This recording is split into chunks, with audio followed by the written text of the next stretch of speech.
तालियां हो जाए हमारे बोलिए मुख्य अतिथि। बोलिए आयो लाल चौ जय झूलेलाल दाड़ो सुठो। विश्व सिंधु फाउंडेशन के अध्यक्ष श्री गुरमुख जागवानी जी, लोकसभा सांसद और हमारे बहुत ही डायनेमिक सांसद श्री शंकर लालवानी जी और डॉक्टर राजू मनवानी जी, श्री बांसदेव देवनानी जी, स्पीकर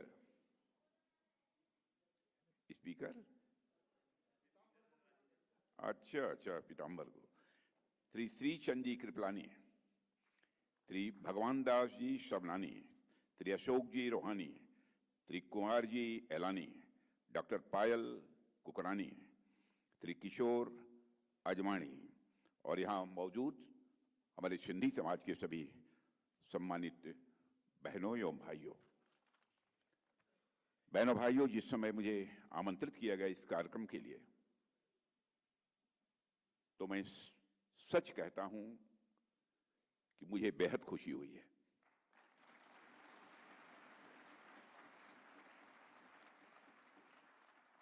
सिंधी समाज का आज से नहीं वर्षों से मेरा बहुत ही नजदीकी रिश्ता रहा है,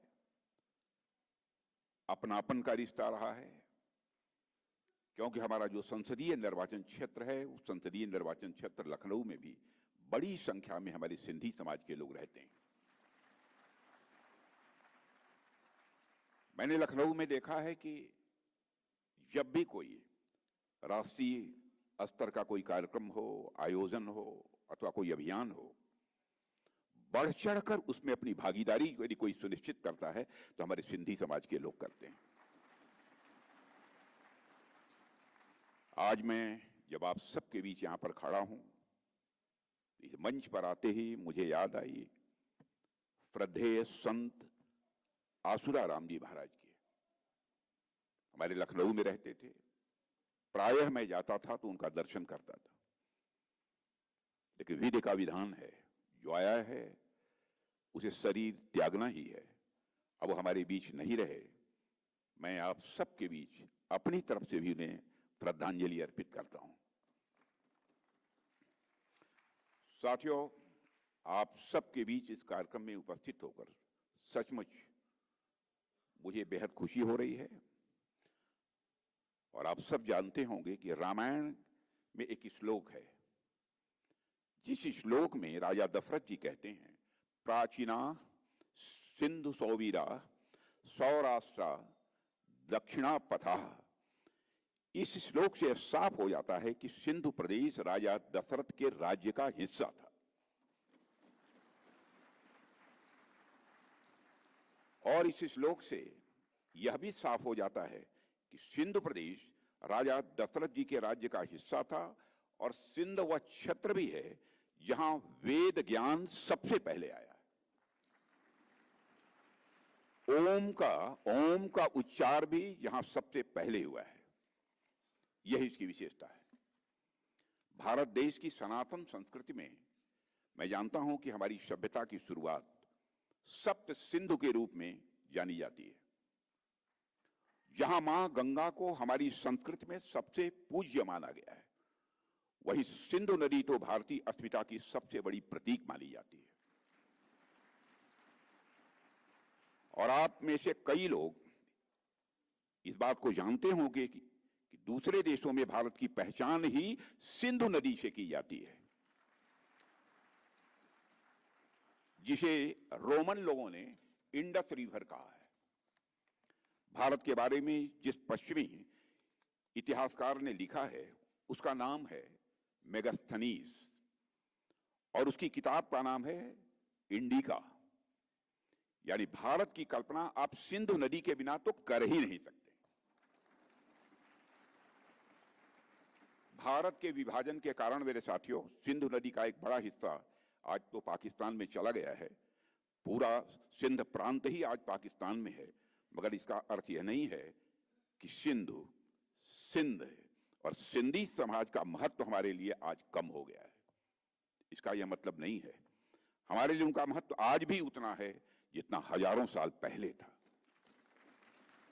और यही कारण है कि साल 2005 में सुप्रीम कोर्ट ने हमारे राष्ट्रगान से सिंध शब्द निकालने की याचिका को खारिज करते हुए कहा था कि सिंध शब्द केवल एक भौगोलिक स्थान से जोड़कर नहीं देखा जाना चाहिए, क्योंकि यह शब्द भारत और सिंधी समाज की सांस्कृतिक पहचान से पूरी तरह जुड़ा हुआ है। आज भी हम लोग बड़े गर्व से गाते हैं पंजाब, सिंध, गुजरात, मराठा, और आगे भी गाते रहेंगे, सदैव गाते रहेंगे। जब तक हमारा अस्तित्व है तब तक हम गाते रहेंगे। और साथियों, आज हम जब सिंधी समाज की बात करते हैं तो हम केवल एक समुदाय की बात नहीं करते हैं, बल्कि एक ऐसी विरासत की बात करते हैं जो सनातन का अटूट हिस्सा है, जिसकी जड़ें भगवान राम से जुड़ी हुई हैं, जिसने हमारी संस्कृति और सभ्यता को समृद्ध करने में अपना बहुत बड़ा योगदान किया है। ऐसी विरासत को मैं हृदय से प्रणाम करता हूं। देवियों और सज्जनों, आज सिंधी समाज भारत और विश्व भर में अपनी मेहनत और प्रतिभा के लिए जाना जाता है। सिंधी समाज ने अपनी मेहनत से, अपनी प्रतिभा से भारत में ही नहीं बल्कि विश्व में एक अपनी पहचान बनाई है। और सिंधी समाज ने अपनी अनूठी पहचान को बराबर बनाए रखा है। यह सिंधी समाज की सबसे बड़ी विशेषता है। चाहे वो सिंधी भाषा की मिठास हो, या संत काव्य हो, या फिर सिंधी कला की जीवंतता हो, यह हमारी साझा परंपराओं को दर्शाते हैं। और साथियों, विभाजन के कठिन दौर में जब सिंधी समाज को अपनी जन्मभूमि छोड़नी पड़ी थी, पलायन करना पड़ा था, मैं मानता हूं तब भी आपने हिम्मत नहीं हारी थी। यह आपकी विशेषता है। आपने न केवल अपने लिए एक नई शुरुआत की, बल्कि व्यापार, शिक्षा, कला और सामाजिक सेवा के क्षेत्र में जो आपने अभूतपूर्व योगदान दिया है, उसे किसी भी सूरत में भुलाया नहीं जा सकता। और साथियों, सिंधी समाज के संतों और महान आत्माओं ने मानवता को बहुमूल्य संदेश दिए हैं। इस सच्चाई को भी कोई नकार नहीं सकता। मैं आज महाकवि चैनराय स्वामी, संत कंवर राम जी, संत रामदास साहिब, स्वामी लीला शाह, स्वामी शांति प्रकाश सहित सभी सिंधी संतों को शीश झुकाकर नमन करता हूं। और मैं आज साधु टी.एल. वासवानी जी को भी याद करना चाहता हूं, जिन्होंने अपने प्रयासों से शिक्षा के क्षेत्र में एक अमिट छाप छोड़ी है। और साथियों, उन्होंने वेजिटेरियन लिविंग के विचार को बढ़ावा देने के लिए और एनिमल वेलफेयर की दिशा में महत्वपूर्ण जो कार्य किए हैं, उसे यह भारत देश कभी भूल नहीं सकता है। मेरे बहनों भाइयों, जैसा कि मैंने पहले भी कहा है कि इस कार्यक्रम में आकर मुझे बेहद खुशी हो रही है। और इस प्रसन्नता का एक और कारण है, वह है इस कार्यक्रम का प्रायोजन। आज हम नागरिकता संशोधन विधेयक के संबंध में यहां एकत्रित हुए हैं। जैसा मुझे बताया गया है, वर्ष 2019 में मैंने ही लोकसभा में इस नागरिकता संशोधन विधेयक को पेश किया था। यह विचार गृह मंत्री रहते हुए मेरे मन में कैसे आया था? ये बैठे हैं हमारे लखनऊ के लोग, सब सारे लोग यहाँ। इन लोगों ने इसकी जानकारी मुझे दी थी और बताया था ऐसा कुछ होना चाहिए। और मुझे इस बात की भी जानकारी मिली कि कुछ सिंधी समाज के और विभिन्न वर्गों के लोग जो कि नॉन मुस्लिम हैं, वह दिल्ली में भाग कर आए हुए हैं और झोपड़ियों में बड़ी दयनीय स्थिति में वो रह रहे थे। मैं स्वयं उनको देखने गया था और वहां से लौटने के बाद मैंने फैसला किया कि इनको समुचित नागरिकता देने के लिए जो भी कानून आवश्यक होगा हम बनाएंगे।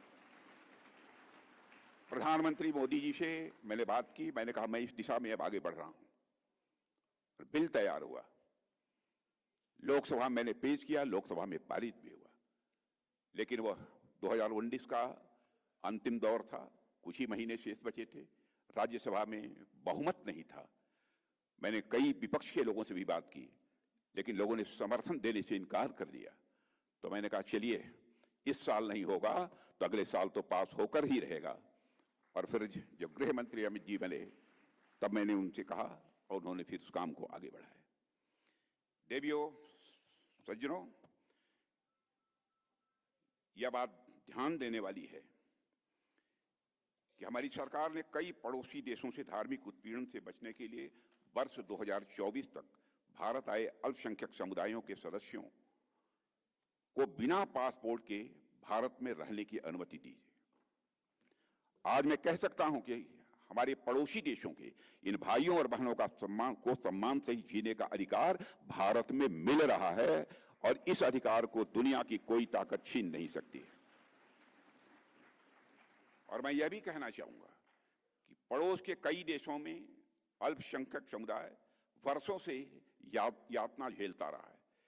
उनके घर जलाए गए, उनके बच्चों को मारा गया, बेटियों के साथ जुल्म अत्याचार किए गए, लोगों का जबरन धर्म परिवर्तन कराया गया। उनमें से कई लोग जब किसी तरह अपनी जान बचाकर भारत आए तो तुष्टीकरण करने वाली पूर्व की कई सरकारों ने भी उन्हें जो राहत देनी चाहिए, राहत देने की बात तो दी दूर, उनके साथ जिस तरीके का व्यवहार किया गया उसकी जितनी भी निंदा की जाए वह कम है। एक खास समुदाय के वोट बैंक को केवल खुश करने के लिए उन्हें अपना अपमानित किया गया, जलालत उन्हें झेलनी पड़ी। पड़ोस के देशों से आने वाले एक विशेष वर्ग को शरण दी गई, लेकिन इस हिंदू समाज के लोग जो वाकई में इसके हकदार थे उन्हें जो अधिकार मिलने चाहिए थे वो अधिकार नहीं दिए गए। उनके कष्ट को जो समझा जाना चाहिए था, जिस संवेदना के साथ समझा जाना चाहिए था, वो नहीं समझा गया। लेकिन इस पीड़ा को किसी ने समझा तो हमारे प्रधानमंत्री नरेंद्र मोदी जी ने समझा। हमने उस पीड़ा को समझा, उस दर्द को महसूस किया और हमारी सरकार ने कानून बनाकर, मेरे साथियों, यह सुनिश्चित किया कि हम उनके घाव पर मलहम लगाएंगे और हमने उस घाव को भरने का काम किया है जो घाव हमारे बहनों भाइयों को कष्ट दे रहा था, पीड़ा पहुंचा रहा था। इसलिए हम नागरिकता संशोधन विधेयक लेकर आए। अगर मैं सिंधी समाज की बात करूं यहां पर, तो सिंधी लोग सिंधु घाटी सभ्यता के वंशज हैं, जिसे इतिहासकार आज विश्व की सबसे प्राचीन सभ्यताओं में से एक मानते हैं। ऐसे लोग लंबे समय तक सेकंड क्लास सिटीजन, द्वयम दर्जे के नागरिक की तरह जीवन जिए, यह अन्य किसी को मंजूर हो सकता है, लेकिन हम लोगों को किसी भी सूरत में यह मंजूर नहीं था। भगवान झूलेलाल जी ने इस सौभाग्य को हमें दिया, मेरे बहनों भाइयों, कि हम अपने बहनों और भाइयों के लिए यह शुभ कार्य कर पाए। और एक बात मैं बहुत स्पष्ट कर देना चाहता हूं, जो इनविटेशन लेटर मुझे मिला था उसमें कहा गया था कि सिंधी समाज के लोग मेरा आभार व्यक्त करना चाहते हैं, यह लिखा हुआ था, धन्यवाद देना चाहते हैं।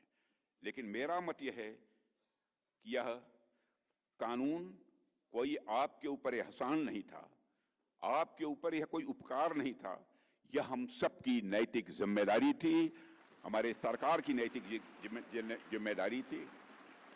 यह मानवीय कार्य था, यह एक मानवीय कार्य था, यह एक संवेदना का कार्य था, जिस कार्य को हम लोगों ने किया है। ऐसा समाज जो देश के लिए और अपनी मातृभूमि के लिए हमेशा खड़ा रहा है, जिसके नीयत के ऊपर सवालिया निशान कभी नहीं लगा है, जिसने स्वाधीनता संग्राम में अपना अनमोल योगदान दिया है, जिस समाज के पुरुषों और महिलाओं ने भारत की स्वतंत्रता के लिए संघर्ष किया है, जिस समाज के बहुत से व्यापारियों ने नेताजी सुभाष चंद्र बोस और इंडियन नेशनल आर्मी को अपना समर्थन दिया था, उस समाज के लोगों के प्रति हमारा दायित्व है कि चाहे जैसे भी हो, जो भी करना हो, वह सम्मान के साथ अपनी जिंदगी जिए। ये हम सबकी जिम्मेदारी बनती थी और उसी जिम्मेदारी का हम लोगों ने निर्वाह किया है। मेरे बहनों भाइयों, मैं जानता हूं सिंधी समाज के लोगों ने बहुत सारे कष्ट सहे हैं और सिंधी समाज के लोगों ने हमेशा अपनी मातृभूमि के लिए बलिदान दिया है। मैं आज हेमू कालानी जी को भी यहां याद करना चाहता हूं, जिन्हें भारत छोड़ो आंदोलन के दौरान गिरफ्तार किया गया था। उन्हें मौत की सजा सुनाई गई थी। सिंध के लोगों ने दया याचिका दायर की और ब्रिटिशर्स ने इसे मंजूर किया, लेकिन उन्होंने शर्त रखी कि हेमू कालानी जी को अपने साथ के क्रांतिकारियों के नाम उजागर करने पड़ेंगे। लेकिन हेमू कालानी जी ने इसे साफ इनकार कर दिया था। यह थी एक नेशनल स्पिरिट, यह थी एक राष्ट्र भक्त की प्रखर भावना। और हेमू कालानी जी को 21 जनवरी 1943 को फांसी दे दी गई थी। आप कल्पना कीजिए कि उस समय वह केवल 19 वर्ष के थे। 19 वर्ष के युवा के अंदर किस प्रकार से प्रखर राष्ट्रीय स्वाभिमान की भावना थी, क्या देशभक्ति का जज्बा था उस जवान का, क्या मातृभूमि के लिए उस नौजवान का प्रेम था। यह दुर्भाग्य की बात है कि उस क्रांतिकारी के बारे में लोगों को जिस हद तक की जानकारी होनी चाहिए वह जानकारी नहीं है। और बहुत कम लोग हैं जिन्होंने उनके बारे में पढ़ा है, बहुत कम लोग हैं जिन्होंने उनका नाम सुना है। मैं हेमू जी को सादर नमन करता हूं, जिन्होंने भारत के स्वतंत्रता संग्राम में अपना योगदान दिया है।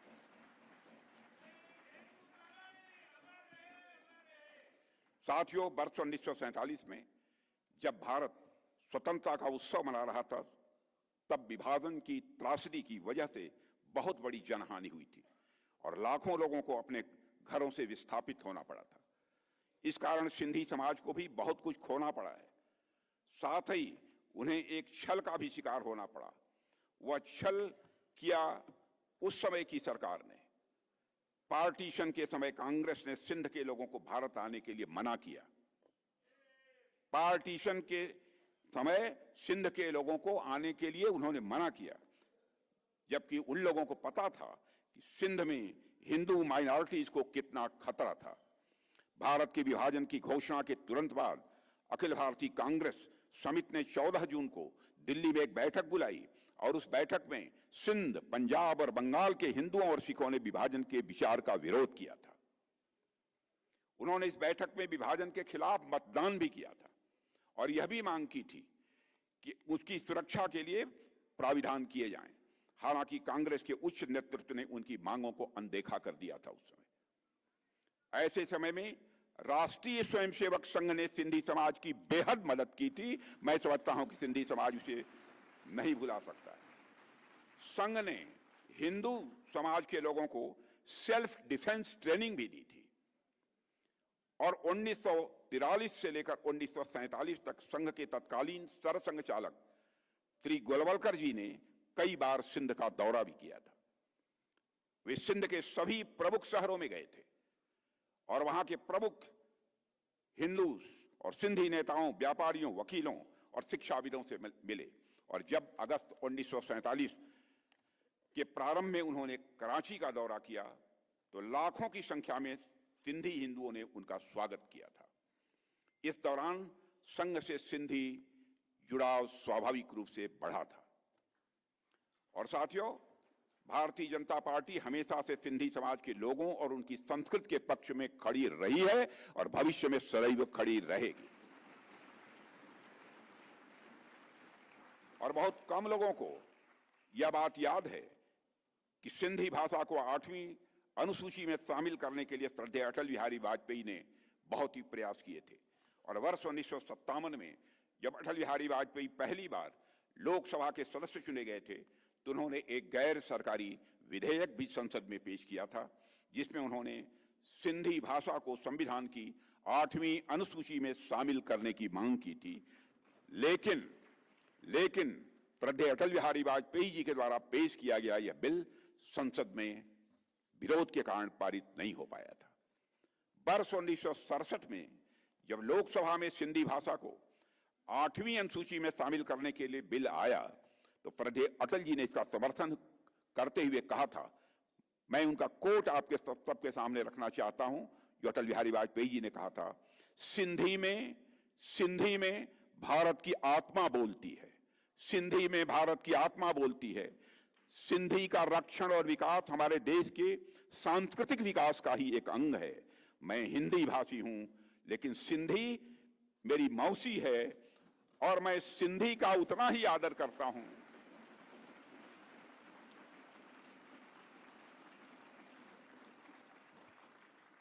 और मैं सिंधी का उतना ही आदर करता हूं जितना कि मैं हिंदी का आदर करता हूं।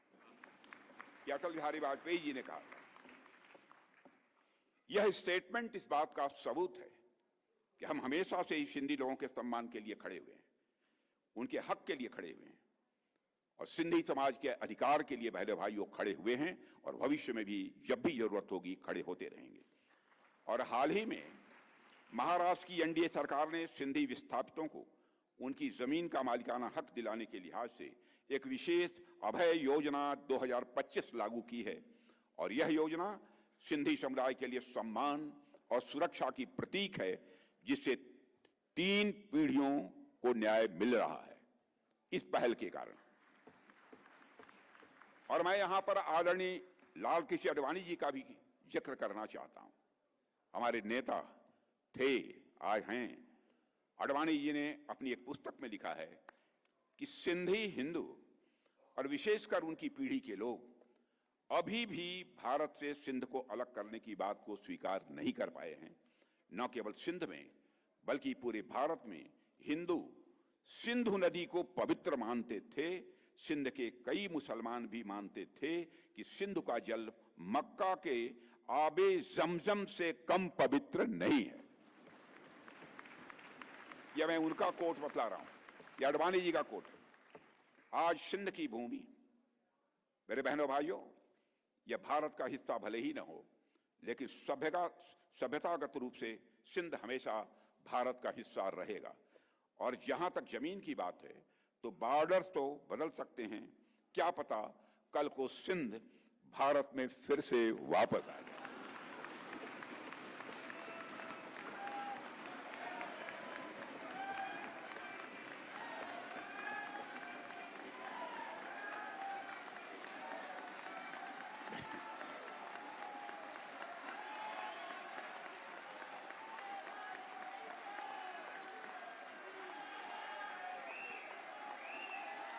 लेकिन सिंध के हमारे लोग लेकिन सिंध के हमारे लोग जिन्होंने सिंधु नदी को पवित्र माना है, हमेशा हमारे वो अपने रहेंगे, वो चाहे कहीं भी हों, हमेशा अपने रहेंगे। मेरे बहनों भाइयों, अगर हम इतिहास को देखें तो पाते हैं कि सिंधी लोगों ने भारत की अर्थव्यवस्था में बहुत बड़ा योगदान किया है। अभी लालवानी जी कह रहे थे ना, कौन नहीं जानता इस सच्चाई को। सिंधी भारत की ओरिजिनल ट्रांसनेशनल बिजनेस कम्युनिटी है, ओरिजिनल ट्रांसलेशनल बिजनेस कम्युनिटी है, जिन्होंने अपने स्किल से कॉलोनियल रूल के बावजूद बिजनेसेस को, अपने व्यापार को सफलतापूर्वक संचालित किया है। अंग्रेजों की हुकूमत होने के बावजूद मॉडर्न बैंकिंग मेथड्स जैसे बिल डिस्काउंटिंग और साथ ही साथ प्रामिनरी नोट्स की उत्पत्ति सिंधु व्यापारियों द्वारा शुरू की गई हुंडी और पर्ची प्रणालियों से जो शुरू हुई है। पार्टीशन के बाद सिंधी समाज ने भारत में जीरो से शुरुआत की है। मेरे बहन भाइयों, सभी जानते हैं, जीरो से आप लोगों ने शुरुआत की है, लेकिन उन्होंने सफलता के नए आयाम गढ़े हैं।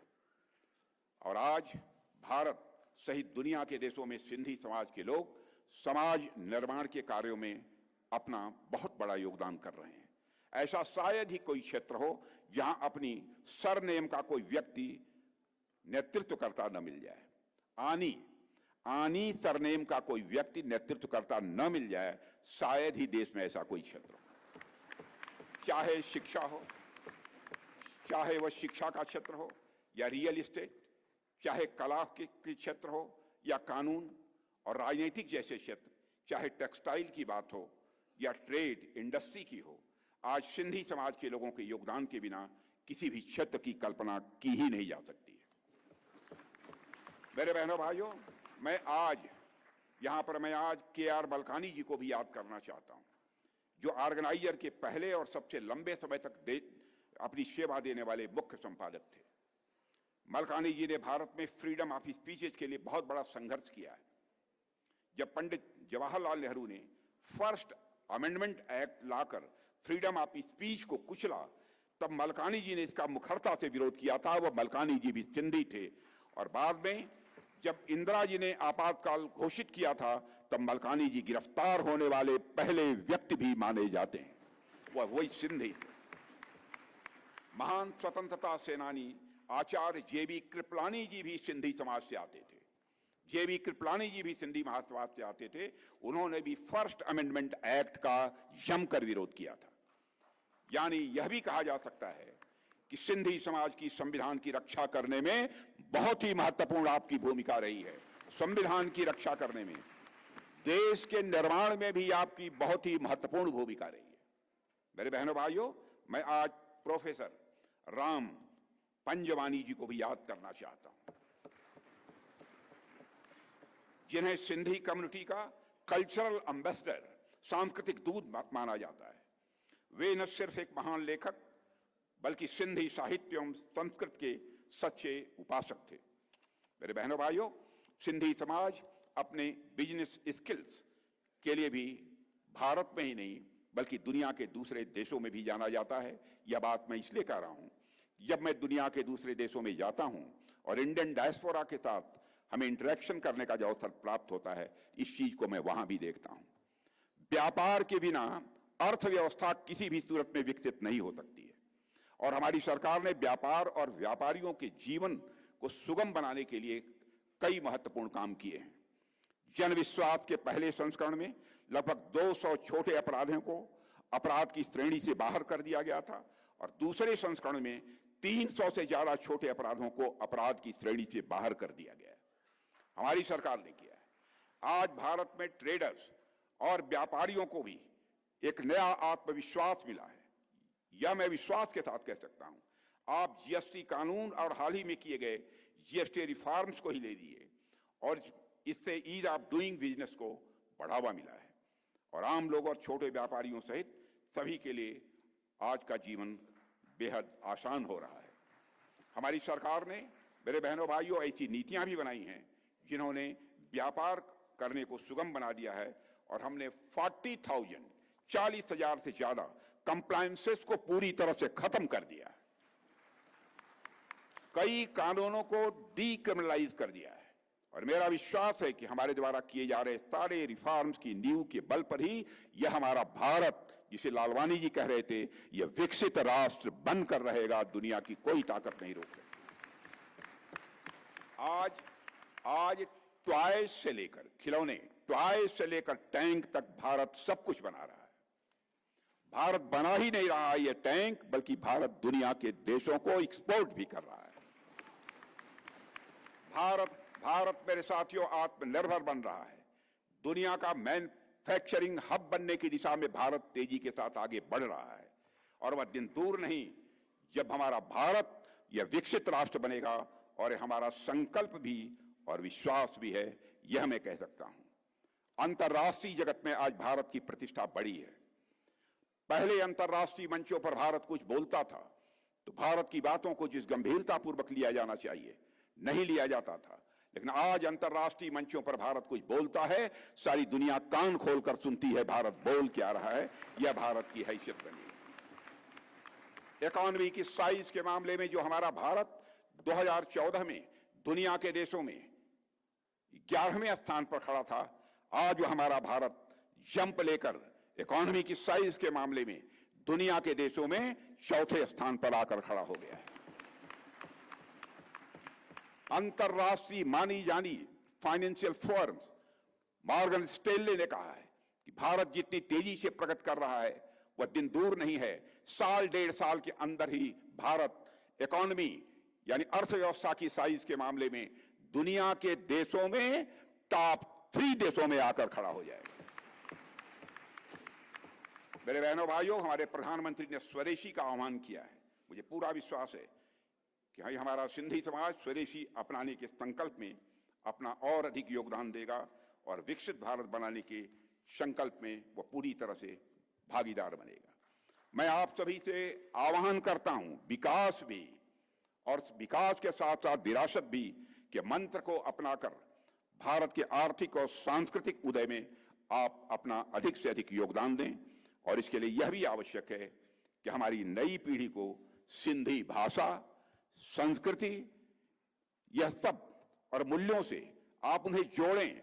नई पीढ़ी को इन सब सारे सिंधी भाषा, संस्कृति और मूल्यों से अलग न होने पाए, यह कोई चिंता किसी को करनी है तो आपको करनी है, ताकि वह अपने गौरवशाली इतिहास से जुड़े रहें, अपने गौरवशाली इतिहास को वह जान सकें, ताकि वो उनके अंदर किसी भी प्रकार की एक इंफीरियरिटी कॉम्प्लेक्स या हीन भावना न पैदा होने पाए और पूरी ऊर्जा के साथ वह देश के निर्माण में अपना योगदान कर सकें। इसी विश्वास के साथ भारत की प्रगति, भारत की उन्नति में अपना योगदान आप देते रहेंगे, यही अनुरोध करते हुए और पुनः आप सभी का अपनी तरफ से भी अभिनंदन करते हुए और भारत ही नहीं विश्व में रहने वाले सिंधी समाज के सभी लोगों का इस अवसर पर अभिनंदन करते हुए अपना निवेदन समाप्त करता हूं। आप सबको बहुत बहुत धन्यवाद।